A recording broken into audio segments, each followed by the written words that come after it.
નમસ્કાર વિદ્યાર્થી મિત્રો, ધોરણ 11 વિષય સમાજશાસ્ત્ર, પાઠ 3 સામાજિક વ્યવસ્થા અને સામાજિક રચનાતંત્ર. વિદ્યાર્થી મિત્રો, પાઠ 3નો ત્રીજો પ્રશ્ન લઈને આવ્યો છું. સામાજિક રચનાતંત્રનો અર્થ અને એના લક્ષણોની સમજ આપો. સૌપ્રથમ મિત્રો, આપણે સામાજિક રચનાતંત્ર, તો જે સામાજિક વ્યવસ્થા છે એ સામાજિક વ્યવસ્થા સાથે એ સામાજિક રચનાતંત્રનો આપણે કહીએ તો ઘનિષ્ઠ એટલે કે સૌથી નજીકનો એ સંબંધ ધરાવે છે અને એના આધારિત સામાજિક રચનાતંત્રનો ખ્યાલ આપણે મેળવી શકીએ છીએ. તો સૌપ્રથમ સામાજિક વ્યવસ્થાને સમજવા માટે સામાજિક રચનાતંત્ર એ શું છે એ સામાજિક રચનાતંત્રની આપણે વાત કરીએ. રચના એટલે તો એકબીજા સાથે સંકળાયેલા ભાગો. જે રીતે આપણે કહીએ કે જે પણ ભાગો અંગો જે છે એકબીજા સાથે જોડાયેલા હોય, એ ભાગોની એ અંગોની અથવા વિભાગોની જે છે એ વ્યવસ્થિત ગોઠવણી થયેલી હોય એને રચના કહેવામાં આવે છે, જેના આધારે સમગ્ર માળખું તૈયાર થઈ શકે છે. હવે આ રચનાની અંદર કે જે જુદા જુદા ભાગો જે છે એ ભાગો જોડાયેલા હોય, સંકળાયેલા હોય અને એના આધારે આખી જે વ્યવસ્થિત એક રચના થાય છે, ગોઠવણી થાય છે અને એક આખું માળખું તૈયાર થાય છે. એ માળખાને આપણે રચના કહીશું. ઉદાહરણ આપણે જોઈએ તો ઘર કે મકાન એ જે ભૌતિક રચના છે, તો એ ભૌતિક રચના એ ઘર કે મકાનની અંદર આપણે જોઈએ તો એની સાથે જુદા જુદા એ વિભાગો એ અંગો એમના જોડેલા છે. એનાથી આખું એ ઘર કે મકાન તૈયાર થાય છે. એમાં ઈંટો જોઈશે, રેતી જોઈશે, આપણને કપચી છે, સિમેન્ટ છે, બારી બારણા, આ વગેરેની જો વ્યવસ્થિત ગોઠવણી થાય તો એક આખું મકાનનું માળખું તૈયાર થઈ શકે છે. તો આ એ ઘરની રચનાને આધારે એના જે જુદા જુદા ભાગો જોડાઈ જાય, એની વ્યવસ્થિત ગોઠવણી થઈ જાય તો એક ઘરની ભૌતિક રચના તૈયાર થઈ શકે છે. એવી જ રીતે વર્ગખંડ, staff room, laboratory, library, office, પ્રાર્થનાખંડ, આ દરેકની ગોઠવણી હોય તો આપણે શાળાની કે કોલેજની રચના કરી શકીએ છીએ. મકાન પછી આપણે જોઈએ કે શાળાની રચના કે કોલેજની રચના.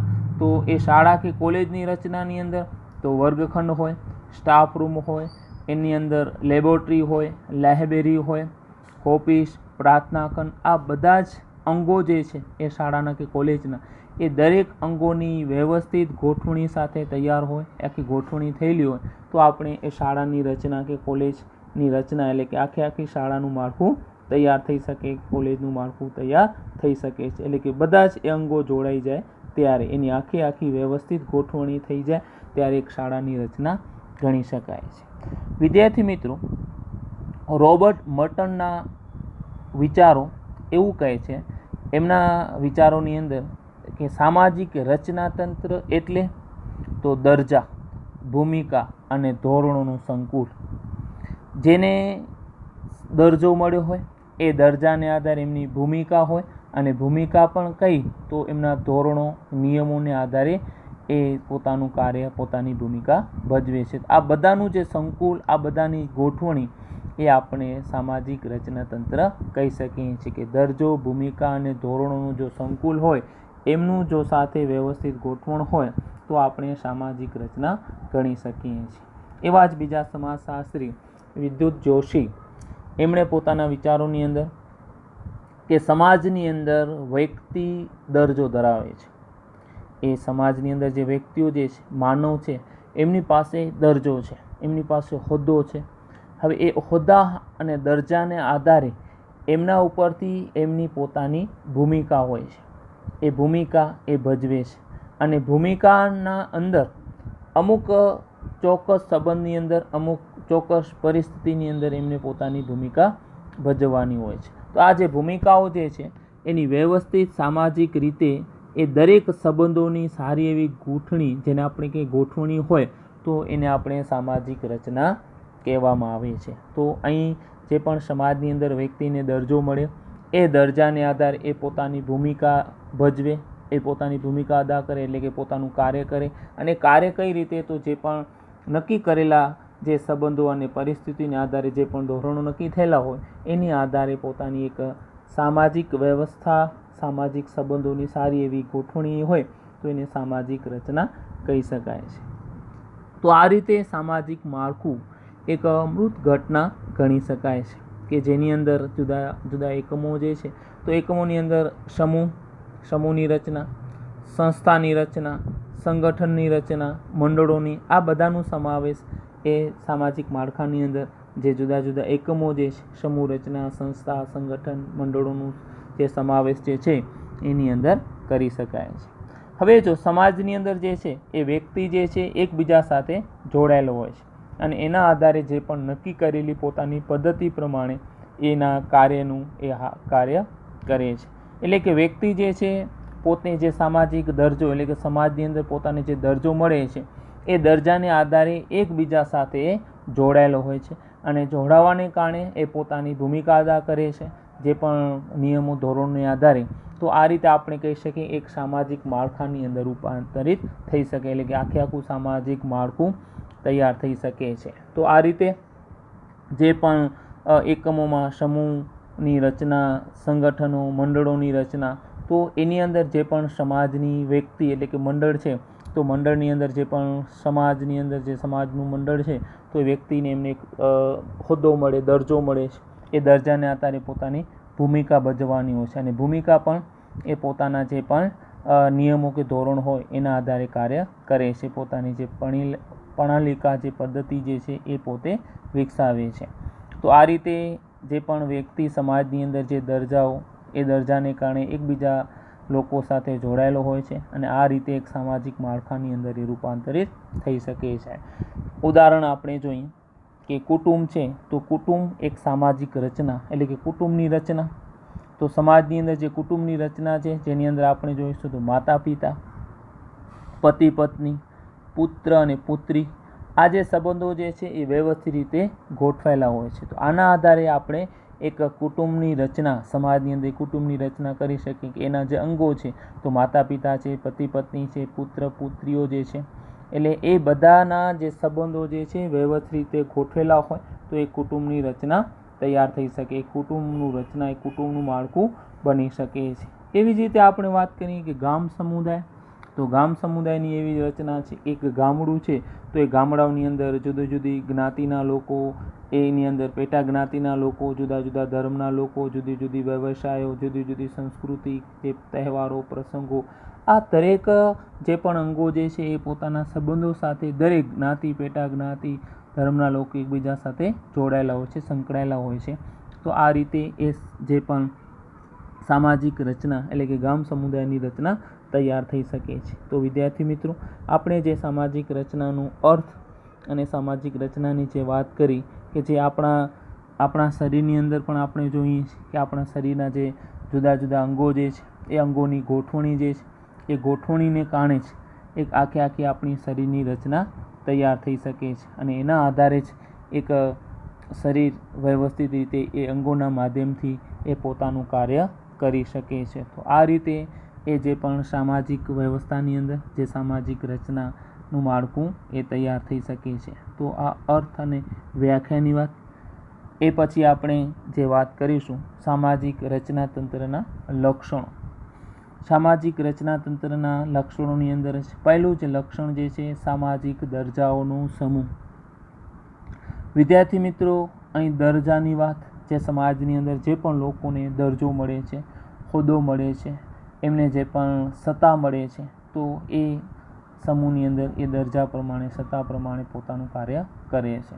તો દરજ્જો જે છે એ સમૂહની અંદર જે પણ સામાજિક રચનાતંત્રનું આપણે કહીએ પ્રથમ પણ કહી શકીએ ને આવશ્યક પણ કહી શકીએ છીએ. એટલે કે શરૂઆત એ જ છે અને જરૂરી પણ લક્ષણ ગણી શકાય છે. તો સામાજિક રચનાતંત્રની અંદર જે પણ વ્યક્તિને સામાજિક દરજ્જો મળે, એ સમૂહની અંદર જેને દરજ્જો મળે છે એ દરજ્જો જે છે એમનું એ સામાજિક રચનાતંત્રનું પ્રથમ પગથિયું છે, શરૂઆત છે અને જરૂરી લક્ષણ ગણી શકાય છે. એટલા માટે કોઈ પણ રચનાતંત્રની અંદર જે જુદા જુદા દરજ્જાઓ અસ્તિત્વ ધરાવે છે, એટલે કે આખું જે સમાજ રચના જે છે એ રચનાની અંદર જુદા જુદા દરજ્જાઓ જોવા મળે છે જેના આધારે એ જ સમૂહ કે સંસ્થાઓ જે છે પોતાની જરૂરિયાતો પૂર્ણ કરવા માટે આ દરજાઓ જે છે એના માટે જરૂરી છે કે જે સમૂહની રચના અથવા જે સંસ્થાની રચના જે છે તો એ રચના માટે એ પોતાની જરૂરિયાતો પૂરી કરવા માટે જે પણ લોકો જે છે એ લોકોમાં આ વિવિધ દરજાઓ હોવા જરૂરી છે. એ વિવિધ દરજાઓને કારણે પોતાનું શ્રમ વિભાજન એ પોતાનું કાર્ય કરે છે, મહેનત કરે છે અને એ સમૂહને કે સંસ્થાને એ ત્યાં ધ્યેય સુધી એ પહોંચાડી શકે છે. એટલે કે આપણે જે સમાજ કે સંસ્થા કે જે સમૂહ કે મંડળ કે જે પણ રાજ્ય જે છે અથવા જે પણ વ્યવસ્થા છે, વહીવટ જે છે, તો એની અંદર એ જરૂરિયાતો પૂરી કરવા માટે એને જે પણ મંડળને ચલાવનારા છે તો એમને સત્તાઓ એ દરજાઓ હોવા જરૂરી છે. હવે એને દરજ્જો મળશે તે પોતે મહેનત કરશે અને મહેનત દ્વારા એ જે પણ સમૂહ જે છે, જે પણ સંસ્થા છે એને ધ્યેય સુધી પહોંચાડી શકે છે. આપણે વાત કરીએ કે કોઈ પણ મંડળ છે એ જ્ઞાતિ મંડળ છે તો જ્ઞાતિ મંડળની અંદર જે પણ વ્યક્તિઓને આપણે દરજ્જો આપ્યો છે તો એ દરજ્જા દ્વારા એ શું કરશે તો એ પોતાની જ્ઞાતિ માટે એ જે મહેનત કરશે, પોતાની જ્ઞાતિના બાળકોના શિક્ષણ માટે જે પ્રયત્ન કરશે તો એ ધ્યેય અને લક્ષ્ય સુધી એ પોતાના જ્ઞાતિને એ પહોંચાડી શકે છે. તો વ્યક્તિને દરજ્જો મળતા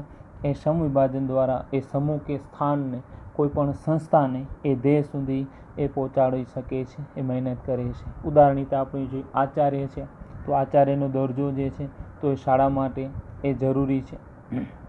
શિક્ષક, વિદ્યાર્થી, કારકુન, સેવક આ દરેક દરજાઓથી શાળાની રચના ટકી રહે છે અને દરેક જે છે એ શાળાની રચનાના અંગો આપણે ગણી શકીએ છીએ. આચાર્ય, શિક્ષક, વિદ્યાર્થીઓ, કારકુન, સેવક આ બધા જ દરજાઓ જે મળે છે. વિદ્યાર્થીનો દરજ્જો છે, શિક્ષકને શિક્ષકનો, આચાર્ય, કારકુન, ક્લાર્ક જે છે, સેવક, પટાવડો છે, એ દરેક દરજાઓથી એ પોતાના જે કાર્ય કરે છે એના આધારે આખી શાળાની રચના ટકી રહે છે. બીજું જે છે સામાજિક ભૂમિકાઓનો સમૂહ. વિદ્યાર્થી મિત્રો, સામાજિક રચનાતંત્રના લક્ષણોની અંદર એ દરજા પછી એ ભૂમિકાઓ આપણે જોઈએ કે સામાજિક રચનાતંત્રના અર્થની અંદર પણ આપણે એ જ સમાજશાસ્ત્રી મટને વાત કરી કે દરજાઓ, ભૂમિકાઓ અને ધોરણોનો સમૂહ અથવા સંકુલ એને આપણે સામાજિક રચનાતંત્ર કહીએ છીએ. તો એ રીતે એ ભૂમિકાઓની વાત, સામાજિક ભૂમિકાઓનો સમૂહ. તો સામાજિક ભૂમિકાઓ એ સામાજિક દરજાનું આપણે કંઈક વર્તનલક્ષી પાસું છે. એના આધારે એ પોતાના વર્તન પ્રમાણે એ વર્તનલક્ષી કાર્ય કરે છે, વ્યવહાર કરે છે કે એ પોતે જે પણ દરજ્જો મળે સમાજની અંદર એ દરજાને આધારે પોતાની ભૂમિકા ભજવે છે. એના આધારે વર્તનલક્ષી, એના આધારે એ વ્યવહાર, એ જે પણ કાર્ય એના પ્રમાણે કરે છે કે જે એમને દરજ્જો મળ્યો છે એ દરજાને આધારે પોતાની ભૂમિકા ભજવે છે, જેને આપણે વર્તનલક્ષી પાસું કહી શકીએ છીએ. અને દરજ્જો અને ભૂમિકા એક સિક્કાની બે બાજુ છે. એક સિક્કાની બે બાજુ, એક ભૂમિકા અને એક દરજ્જો. એટલે કે દરજ્જો મળશે તો એ પોતાની ભૂમિકા અદા કરશે, પોતાના એ કાર્ય તરફ પ્રયત્ન એ કરે છે. કોઈ પણ તંત્ર પ્રથા કહીએ આપણે, કોઈ પણ વહીવટ કહીએ તો કોઈ પણ સંસ્થા, કોઈ પણ મંડળ જે છે તો એ પોતાની જરૂરિયાતો પૂરી કરવા કે ધ્યેય પ્રાપ્તિ કરવા માટે એમને જે પણ દરજાઓ મળે છે એ દરજાઓ પ્રમાણે પોતાની ભૂમિકાઓ ભજવે છે. એને જે દરજ્જો મળ્યો, પ્રમુખનો દરજ્જો મળ્યો તો એ જ્ઞાતિનો, એ મંડળનો પ્રમુખ ને એ પોતાના દરજાના આધારે પોતાના જે પણ પ્રમુખલક્ષી જે ભૂમિકા જે છે એ પોતાના સમાજ, મંડળ તો એ આધારે પોતાનું કાર્ય કરશે. એ જ્ઞાતિ, સમાજ કે મંડળને એના ધ્યેય સુધી પહોંચાડવામાં પોતે પ્રયત્ન કરે છે. એ પ્રયત્ન કરે છે એને આપણે ભૂમિકા કહીશું.